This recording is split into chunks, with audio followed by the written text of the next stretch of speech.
किसान जो हम खेलते हैं, किसानों के नाम पर ये उपार्जन नीति, ये विपणन नीति और तमाम तरह की जो चलाते हैं, और उसका वास्तविकता क्या है। आज एक नया बच्चा आता है, समिति का वो बन जाता है उपार्जन नीति का, 1 साल के अंदर स्कॉर्पियो आ रही, खरीदी में लोगों को इतना कुछ मिल रहा है, और किसान जहां का तहां है। हम वैल्यू एडिशन भी नहीं कर रहे कि उसको हम लघु एवं मध्यम उद्योग के माध्यम से कुछ करें।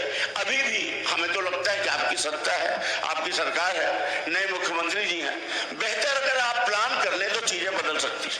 अब हम स्पेसिफिक एक मामले में आ रहे हैं जिसके लिए हम आपसे बात करना चाह रहे हैं। आपने बड़ी बड़ी बातें की, ऐसा लगा कि भारत देश बिल्कुल बाहर, हम वो गाना सुना करते थे, वो सोने की चिड़िया लहलहा रहा, वो गाना याद नहीं, पर अभी तो लगी रहा बाहर जैसे कुछ लहलहा रहा। और बाहर आप विधानसभा के बाहर जाएंगे तो चारों गेटों में 2-2 किसान बैठे हुए। माननीय विजयवर्गीय साहब से भी मैं कहूंगा कि थोड़ा सहयोग करेंगे, थोड़ा मुझे सुनिएगा। एक है विजया वेयर हाउस हमारे रीवा में, वो जो खरीदी केंद्र बनाते हैं ना, जहां किसान लोग अपना गल्ला बेचते हैं, यह हमारे सांसद जी का वेयर हाउस है। इसमें उनका कोई दोष नहीं, वहाँ खरीदी केंद्र सरकारी लोग कर देते हैं और उनका काम है कि खरीदी, उनका दूर दूर से इससे लेना देना नहीं।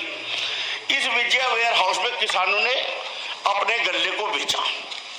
ये है उनकी रसीदें, ये देखिए, ये रसीदें ये मिलती हैं, ये इस तरह की रसीदें।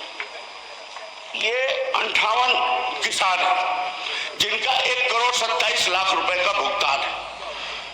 1,27,00,000 का, किसी का मान लीजिए 50,000 का, किसी का 60,000 का, किसी का 1.5 लाख का। ये हमारे विधानसभा क्षेत्र का है।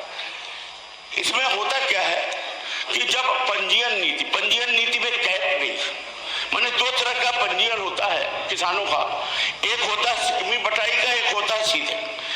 इनमें कैप नहीं है। तो सिकमी बटाई वाले में क्या करते हैं, जो समिति प्रबंधक वगैरह होते हैं, जो इसका कारोबार करते हैं, जो यूपी वगैरह की धान ला के बेच लेते हैं या विभिन्न तरह के पैसा कमाने के उनके तरीके हैं, तो वो क्या करते हैं कि पहले से ही, चूंकि कैप नहीं है, तो खूब सारे पंजीयन कर लेते हैं अपने लोगों के। इधर भले वो बोए हो ना बोए हो, गिरदावरी का कोई मतलब नहीं। और जब अनाज बिकता है और जब पैसा आता है तो रेडी टू ट्रांसफर R2T क्या कहते हैं, उसके माध्यम से सबसे पहले उसको पैसा डाल देते हैं।